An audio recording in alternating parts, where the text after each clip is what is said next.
I'm Alan Ross. I'm the managing editor of APC Technologies. We are at the IEEE PES Grid Edge Conference, one of the sponsors of these interviews. Our other sponsors are Dynamic Ratings and H2 Scan. Enjoy these interviews. My next guest is Michael Hoppe. He is with ABB. Michael, thank you for joining us. Mike. Yes. That's what I'm doing. I have a Michael. Okay. And we won't let him be a Mike. He's got to be a Michael. Okay. Guess what his friends call him? Mike. Mike. Yep. That's exactly right. And he said, the only people who call me Michael are the people that are mad at me. That's anyway, right. You're with ABB. Tell me what your role is at ABB. Sure. So I'm U.S. Product Marketing Director for our digital portfolio that's focused on our electrification products and solutions. Okay.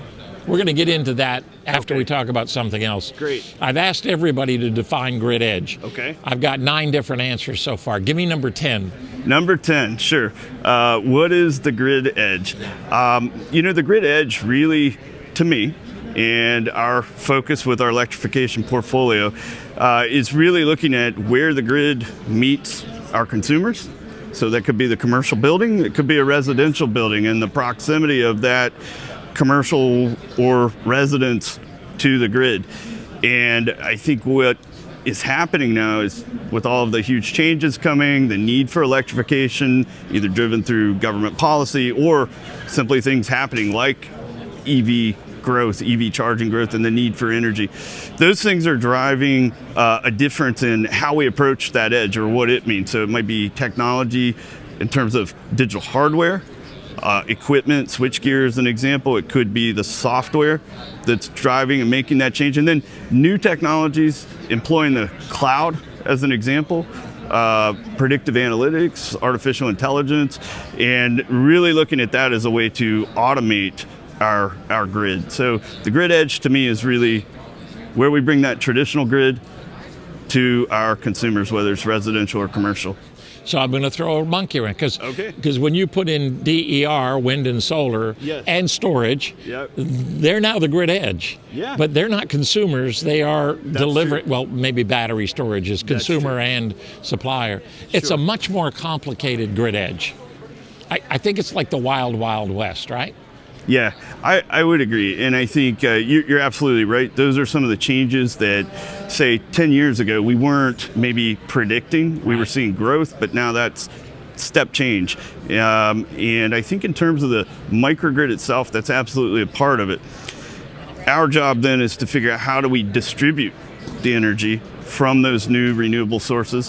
How do we create energy storage, if it's battery or some other methods like we're seeing here at IEEE, and then getting that to those consumers. And then how do we get it to them safely, reliably, and then with a resilient microgrid or grid edge, right? So at some point, I'm going to start asking you about solutions, but I want to throw another problem at you. Electrification of transportation is going to change everything because when you talk about fast charging stations, they're going to need something different. Then when you talk about trickle at-home charging and solar on their roof, I mean, there's another grid edge change that is, as you said, step change. Right. That's another step change. Talk a little bit about that at the grid edge, the complexities of that. Yeah, I think there's many complexities. First of all, if we look at the commercial side of things, you have fleet EVs. So school buses, one of the areas that's being talked about here at the conference. Trucks. Amazon fleet delivery Amazon up in fleet. Sacramento. That's absolutely right. Just look at a utility itself. They have fleets, right? Yeah. That's driving massive energy usage. Going back to the utility, the production of it, how do we generate, now how do we distribute that? And through the grid edge. So then you look at the home.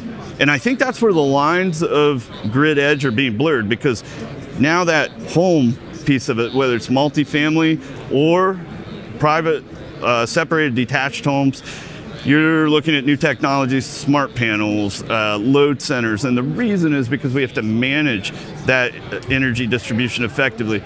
With the growth in EVs, there might be more than one EV in a garage today. Certainly California is a good example.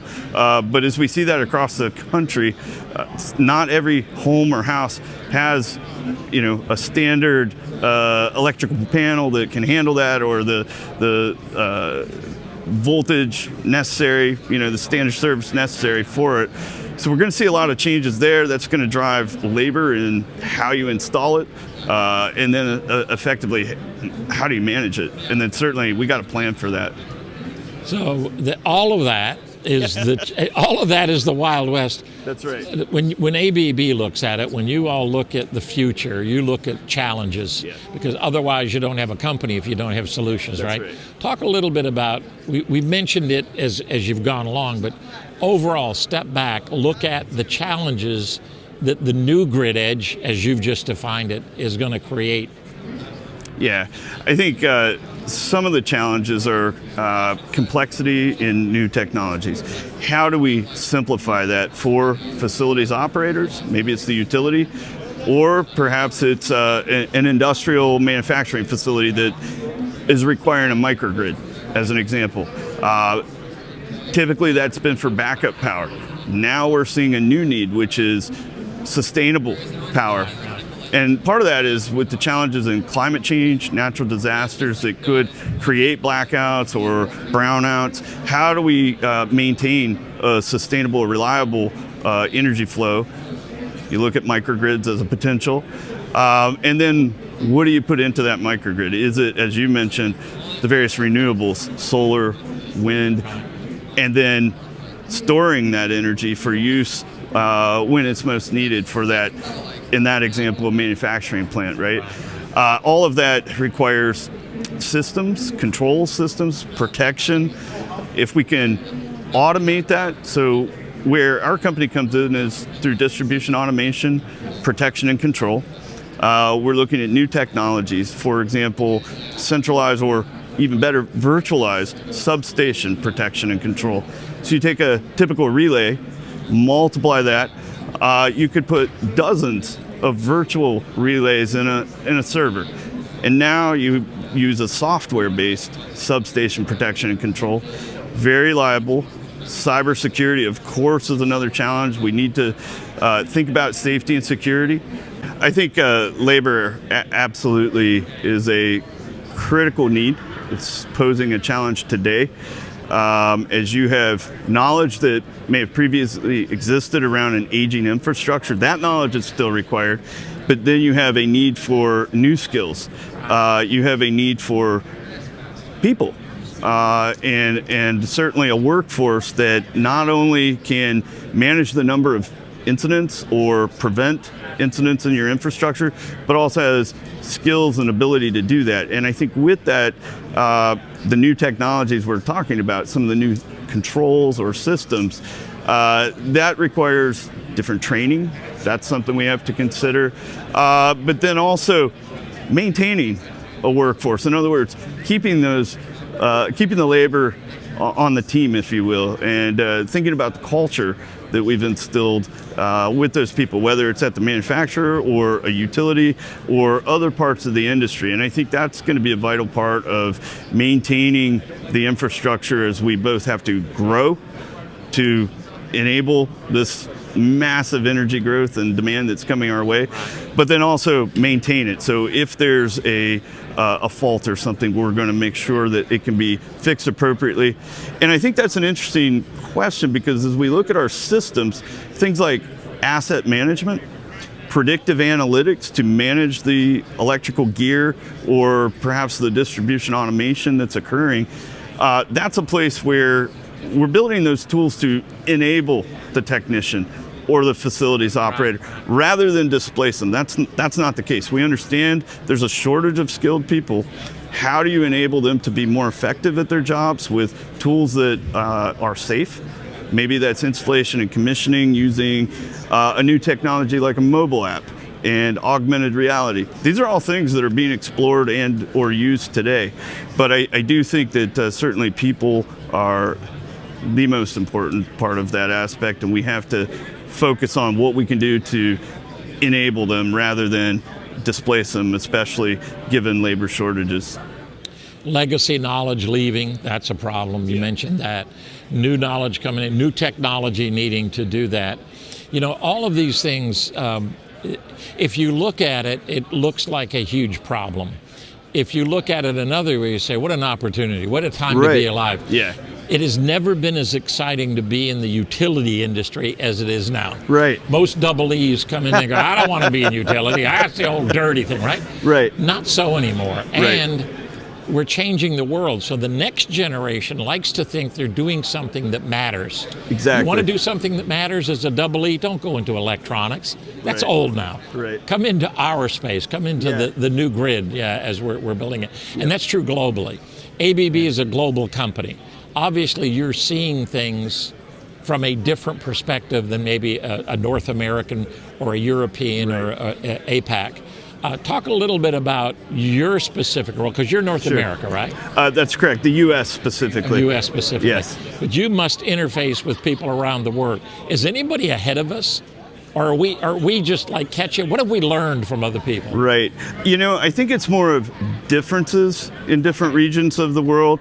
There are some areas, for example, Europe. I mentioned the augmented reality, or what we call AR, perhaps using a mobile app. That is being used in service industries, at the utility, or at industrials and manufacturing, where the technicians are actually using that. Here in the U.S., we're testing it, right? We are seeing some service organizations, but that's a very new technology to bring to the traditional service organizations here in the U.S. So again, it goes back to, I think, our workforce, and we see differences in workforce amongst the different regions and acceptance of some of the new technologies that we roll out. But certainly, I think one thing that's common around the globe, right, is the huge increase in energy demand, the growth in EV, and certainly climate change, and what we're seeing in terms of some of the effects of climate change on the existing grid, and where we need to continue to build resiliency in it. And if we're offering new technologies, those have to be robust, they have to be resilient, and we really should consider redundancy, something that we talk about in data center industry. Oh, yeah. We really need to be talking about that, I think, in our electrification industry as well. Yeah. The augmented reality, by the way, I'm a reliability person, okay? Right. So power industry, but reliability. And one of the safest ways to work with, especially younger, newer, non-legacy people, is give them a tool that they're looking at the piece of equipment and it says, don't touch that. Right? Exactly. I actually saw that demo was a big red thing and it said, danger. Right. And I was looking and I thought, that is just absolutely brilliant, because it didn't show up on the machine, but it showed up on the augmented reality of the machine that said, dangerous, stay away from this part of that. It was great. Now, let's switch gears a little bit, because obviously you're in charge of a division that has got a solution for some of, if not all of that.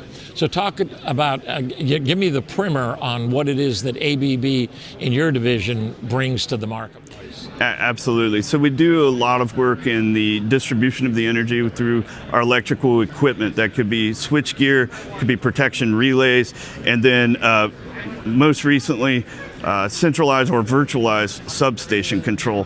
That fits squarely in the utilities business. If we talk about the grid edge and where we see some of those blurry lines, both with commercial buildings or residences, we also play in those areas as well with our electrical equipment.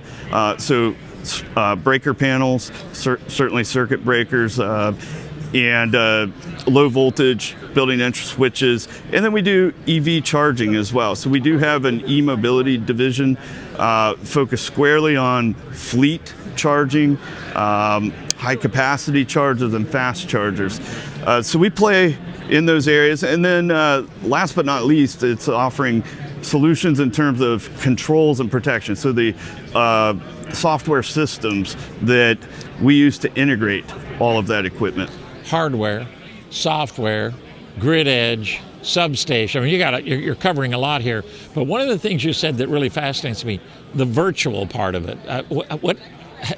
Help me understand how you create a virtual substation or a virtual, whether that's a relay. I think you mentioned relays. Sure. But Talk about that as a solution. Yeah, so it's taking the protection that a relay provides and other additional value that's in that device. And we move from an analog to a digital device. Everybody's doing that in the industry today. But then we need to move beyond just that single relay. We look at how many relays might be needed in a single substation. And we can put all of that in a server, so a single computer, if you will. Virtualization is really the next step. So if you go back to data centers have been doing this for decades. They basically take that box, the server or the computer, and they divide it up similar to a partition on a hard drive. Okay. And you can imagine many or dozens of relays. They're software based, and that's in that single box. Now, if you can imagine taking a step further and providing all of that data and information to the cloud being, first of all, protected through cybersecurity, right. Encrypted data. Yeah. We take that very seriously. But what can you do in the cloud? What it really means is then you can add some level of prediction or predictive analytics. So the cloud is where you're going to do all of the calculations, the algorithms for creating the predictive analytics. The benefit of predictive analytics then is as you look at the equipment, that or the microgrid footprint, you can do several things. You could automate it, and that's good. You could automate the monitoring, alerts, right? Those things happen today, but this would be then you can control that from the cloud and through the algorithms or the AI perhaps that's being created. What that should be used for then is a tool by humans, again, not completely displacing them. And the benefits are such that you can more effectively manage any of the physical devices that are there.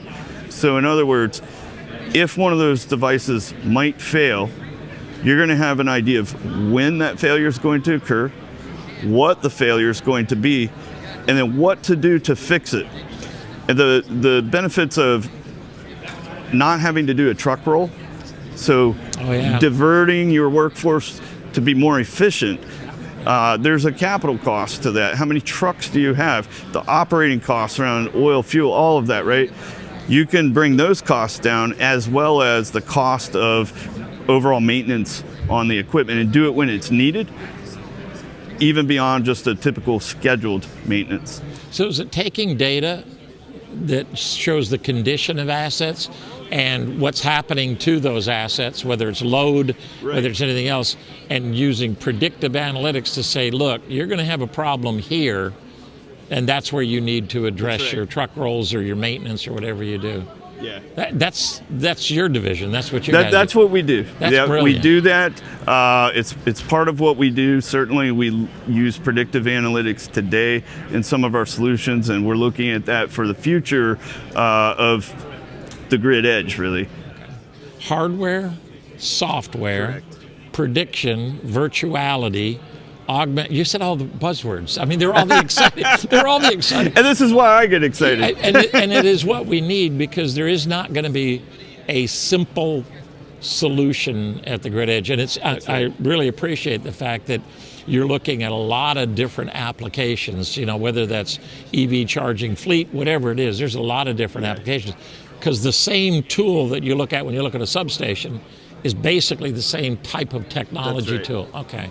That's really fascinating. Well, you've got a great career ahead of you. Well, thank you. You know, and it sounds like it's a brilliant capturing of what this it's like sheriff for the wild, wild west. Somebody needs to come in with a badge and say, y'all stop killing each other, right? No, that's brilliant. Mike, I appreciate it so much. Great, my pleasure. Thanks for joining me. Thank you.